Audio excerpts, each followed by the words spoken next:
दोस्तों, आपने बहुत सारे ऑडियो बोर्ड ऐसे भी देखे होंगे जिनमें नेगेटिव और पॉजिटिव दो वोल्टेज की ज़रूरत पड़ती है। उनमें 12 वोल्ट के ट्रांसफार्मर ना लगा के 12-0-12 के ट्रांसफार्मर, 18-0-18 के ट्रांसफार्मर, 27-0-27 के ट्रांसफार्मर एंड 50-0-50 या फिर 30-0-30 के ट्रांसफार्मर की ज़रूरत पड़ती है। अब यहाँ पर ट्रांसफार्मर में जब ट्रांसफार्मर से जो वो वोल्टेज निकलती है वो होती है एसी वोल्टेज। उसे रेक्टिफाई करके और फिल्टर करके डीसी बनाया जाता है। इसे इस ट्रांसफार्मर से हमें एसी वोल्टेज मिलती है। तो यहाँ पर नॉर्मली जो 12 वोल्ट के ट्रांसफार्मर होते हैं 12-0 के, उनका रेक्टिफायर बनाना तो बहुत आसान है। तो यहाँ पर जो 12-0-12 के ट्रांसफार्मर 18-0-18 के होते हैं, मैं यहाँ पर जीरो वाले बता दे रहा हूँ। आप यहाँ पर 12-0-12, 18-0-18, 50-0-50, 30-0-30 किसी को भी मान सकते हैं, बात सेम एक ही है। लेकिन यहाँ पर मैं 12-0-12 को ही बोलूँगा, तो यहाँ पर आप समझ लीजिएगा जैसा आप ट्रांसफार्मर इस्तेमाल करें रेक्टिफायर वहाँ पर। लेकिन कैपेसिटर की वैल्यू कितनी होगी मैं आपको यहाँ पर कंफर्म बता दूंगा। सभी के कैपेसिटर की वैल्यू अलग होगी। अब हमें कैपेसिटर और डायोड का चुनाव कैसे करना होगा, तो यहाँ पर मैं सबसे पहले आपको यहाँ पर बता देना क्लियर चीज़ है। तो ये चीज़ जब तक आप समझेंगे नहीं तब तक आप यहाँ पर इसको सही से बना भी नहीं पाएंगे। देखिए, एग्जाम्पल के लिए मैं यहाँ पर 12-0-12 ट्रांसफार्मर के लिए एक रेक्टिफायर बना रहा हूँ। तो वहाँ पर हमें कितने वोल्ट का कैपेसिटर चाहिए होगा और कितने एम्पियर की डायोड चाहिए होगी, सबसे पहले वही ज़रूरी होता है। यहाँ पर आपका जो ट्रांसफार्मर लगना है वो कितने एम्पियर का है। एग्जाम्पल के लिए मैं इस ट्रांसफार्मर से क्या चलाना चाहता हूँ, सबसे पहला वो ही डिपेंड करता है। एग्जाम्पल के लिए मैं यहाँ पर एक ऑडियो बोर्ड को अगर चलाना चाहता हूँ जो 300 वाट का है, तो 300 वाट का है तो इसका मतलब ये ज़्यादा एम्पियर लेगा। तो यहाँ पर ट्रांसफार्मर मैंने 5 से 10 एम्पियर का लेना होगा, 5 से 10 एम्पियर का ट्रांसफार्मर लेना होगा। और ये ऑडियो बोर्ड अगर ज़्यादा वाट का है तो इसका मतलब ये ज़्यादा एम्पियर लेगा। ज़्यादा एम्पियर लेगा तो आपकी जो डायोड है वो आपकी ज़्यादा एम्पियर को सहन करने वाली होनी चाहिए। डायोड बहुत ज़्यादा यहाँ पर आपको छोटी नहीं कम एम्पियर की नहीं लगानी है और बहुत ज़्यादा हाई एम्पियर की भी नहीं लगे, जो नॉर्मल लग जाए वो। एग्जाम्पल के लिए बहुत सारी डायोड आती हैं जो नॉर्मली सर्किट बोर्ड में इस्तेमाल होती हैं, जो 1 एम्पियर तक के लोड को सहन कर सकती हैं। वो होती हैं IN4007, जिसे हम 1N4007 भी कहते हैं। आप क्या कहते हैं कमेंट करके ज़रूर बताना। और दूसरी होती है 5399, जो लगभग 1.5 एम्पियर तक के लोड को चला लेती हैं। और तीसरी होती है हमारी यहाँ पर 3 एम्पियर की, जो 5408 नंबर की होती है। वैसे ही आपकी 6A 10A अलग अलग एम्पियर्स में आती है। नॉर्मली अगर आप इससे ऑडियो बोर्ड भी चला रहे हैं तो यहाँ पर अगर आपके पास से 2-3 एम्पियर का भी ट्रांसफार्मर है तो इन डायोड्स को आप इस्तेमाल कर सकते हैं। एग्जाम्पल के लिए अगर इस डायोड का हमने रेक्टिफायर बनाया और वो डायोड मतलब ये डायोड भी हमारी बहुत ज़्यादा गर्म होती है, तो हमें फिर ज़्यादा एम्पियर की डायोड लेनी होती है। तो नॉर्मली आप ये 5408 डायोड ले सकते हैं, लगभग 3 एम्पियर तक के लोड को सहन करता है। अब बात करते हैं यहाँ पर हमें कैपेसिटर कितने वैल्यू का लेना है। अब यहाँ पर अगर हमारा ये 12-0-12 के लिए अगर हम रेक्टिफायर बना रहे हैं तो उसमें फ़िल्टर के लिए जो कैपेसिटर लगेगा यानी कि 12-12 यानी कि 24-25 वोल्ट के समथिंग दुगने वोल्ट का आप कैपेसिटर लेंगे। तो यहाँ पर देखिए दुगने से ऊपर का भी ले सकते हैं, ऐसा नहीं है। तो मिनिमम जो उसकी रिक्वायरमेंट होती है दुगनी होती है, तो मैक्सिमम आप उससे ज़्यादा का भी ले सकते हैं, लेकिन जो रिक्वायरमेंट होती है उसकी दुगनी होती है। अब यहाँ पर 12-0-12 के लिए हमें अगर रेक्टिफायर बनाना है और उसमें जो कैपेसिटर लगनी है तो यहाँ पर आप 25 वोल्ट की लेंगे, मिनिमम 25 वोल्ट की, और मैक्सिमम आप 50, 100, 150 आपकी इच्छा है कितना भी ले सकते हैं। अब वहाँ पर स्टोरेज कितनी होनी चाहिए यानी कि कितने माइक्रोफेरेड का वो मिनिमम कैपेसिटर होना चाहिए, तो 1000 माइक्रोफेरेड मिनिमम होना चाहिए। और उससे ऊपर आपका 4700 माइक्रोफेरेड भी चल जाएगा। यहाँ पर तो 12-0-12 के लिए सभी में माइक्रोफेरेड आपका ज़्यादा ही रहना चाहिए, 1000 से लेके 4700 तक सभी में चलेगा। अब यहाँ पर अगर मैं 12-0-12 की जगह 18-0-18 के लिए कोई भी अगर मैं यहाँ पर ब्रिज रेक्टिफायर बना रहा हूँ और उसमें कैपेसिटर लगाना चाहता हूँ, तो मुझे जो कैपेसिटर लगाना होगा 18-0-18 के लिए कैपेसिटर होगा 18-0-18 दुगना कर दो 36, तो 36 वोल्ट का कैपेसिटर मिलता नहीं है, 35 का मिलता है, तो 35 का नहीं लगाएंगे हम क्योंकि वो थोड़ा सा कम वोल्ट का हो गया, क्योंकि 18 दूनी 36 होता है, तो वहाँ पर हम 50 वोल्ट का कैपेसिटर यूज करेंगे। अगर 50 वोल्ट का नहीं है तो आप उससे थोड़ा सा ज़्यादा का भी कर सकते हैं, लेकिन आप 35 वोल्ट का मत कीजिएगा। अब एग्जांपल के लिए आप 27 के लिए रेक्टिफायर बना रहे हैं, तो वहाँ पर जो कैपेसिटर आपका लगेगा दुगने वोल्ट का लगेगा, यानी कि आप 60 वोल्ट से ऊपर का कैपेसिटर वहाँ पर यूज करेंगे।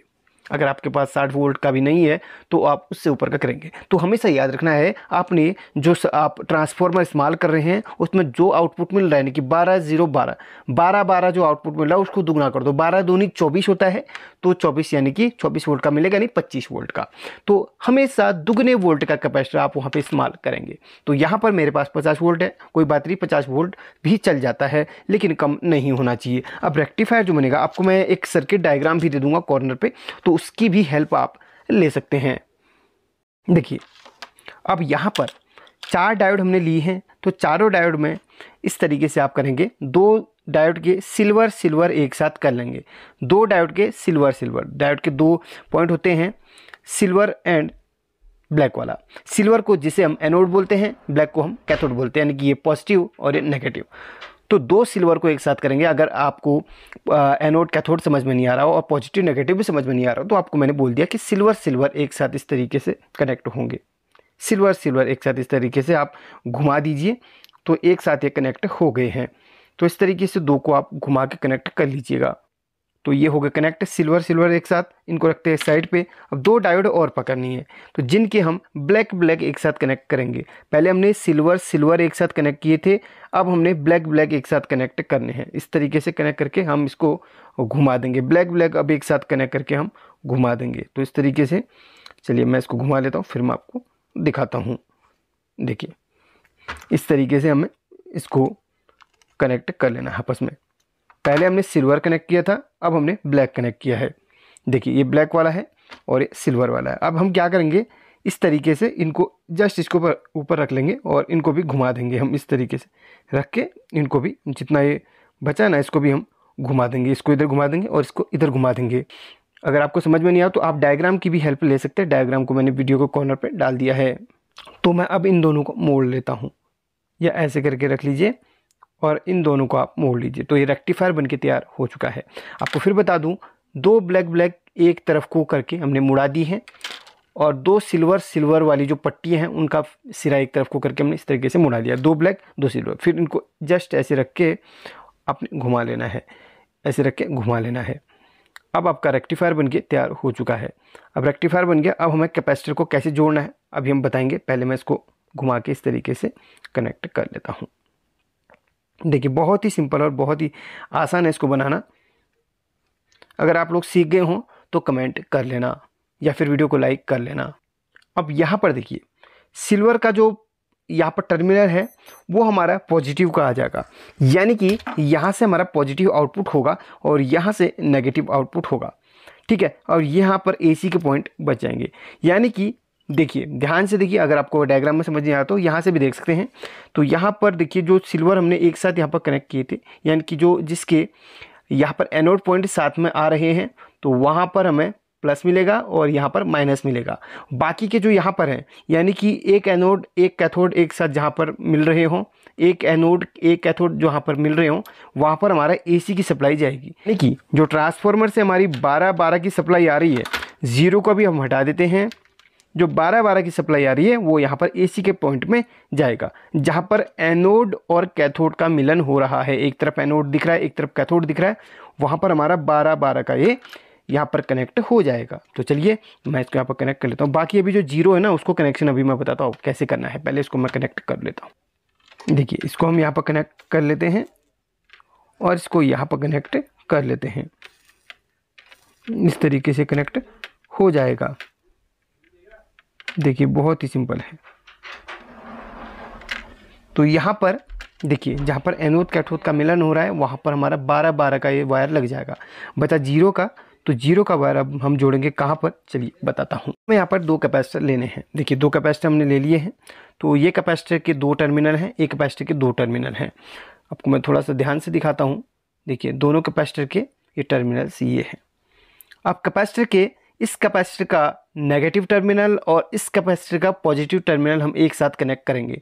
एक का नेगेटिव और एक का पॉजिटिव हम सीरीज में इस तरीके से कनेक्ट करेंगे। तो एक का नेगेटिव और एक का पॉजिटिव टर्मिनल हम एक साथ यहाँ पर सोल्डरिंग कर लेते हैं।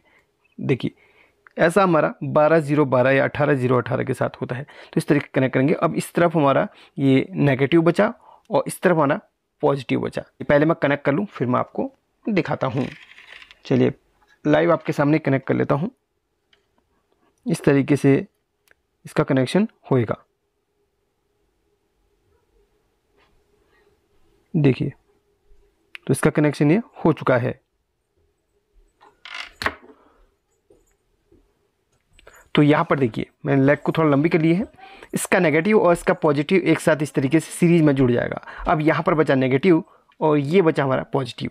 अब ये पॉजिटिव की जो लेग है ये हमारी रेक्टिफायर के पॉजिटिव से जुड़ जाएगी। यानी कि यहाँ पर तो हमारी एसी की जुड़ गई, यानी कि जो ट्रांसफार्मर से आ रही है वो वायर जुड़ गई। अब यहाँ पर जो पॉजिटिव यहाँ पर होता है, जो हमारी ये सिल्वर पट्टी के जो दो डायोड के एक साथ मिलन हो रहा है ना, वो हमारा पॉजिटिव हो और ये नेगेटिव जहाँ पर ब्लैक पट्टी का मिलन हो रहा है। तो पॉजिटिव जो हमारा यहाँ पर सिल्वर पट्टी का मिलन हुआ है उसमें हमारा कैपेसिटर का जो पॉजिटिव लेग है इस तरीके से कनेक्ट हो जाएगी और नेगेटिव इधर कनेक्ट हो जाएगी इस तरीके से। ठीक है, जहाँ से हमारा डीसी आउटपुट हो रहा है। तो ये देखिए इस तरीके से कनेक्शन करने हैं। बड़ा सिंपल इसका कनेक्शन है। तो यहाँ पर ये कनेक्शन हो चुका है। जो हमारा 0-12 का जो ट्रांसफार्मर होता है उसमें जो कैपेसिटर लगता है वो सिर्फ एक लगता है और इसमें दो लगते हैं, वो भी सीरीज में। बस ज़्यादा कुछ डिफरेंस नहीं है, सीरीज में कैपेसिटर लगते हैं। अब बची यहाँ पर ये हमारी जीरो की जो वायर है, जीरो की वायर हमारी बीच में जो कैपेसिटर का जो जोड़ यहाँ पर मिल रहा है उसमें इस तरीके से सोल्डरिंग हो जाएगी। बस यहाँ पर ये लग जाएगी और जो हमारा अलग से जीरो निकलेगा वो यहाँ पर सेंटर से निकल जाएगा।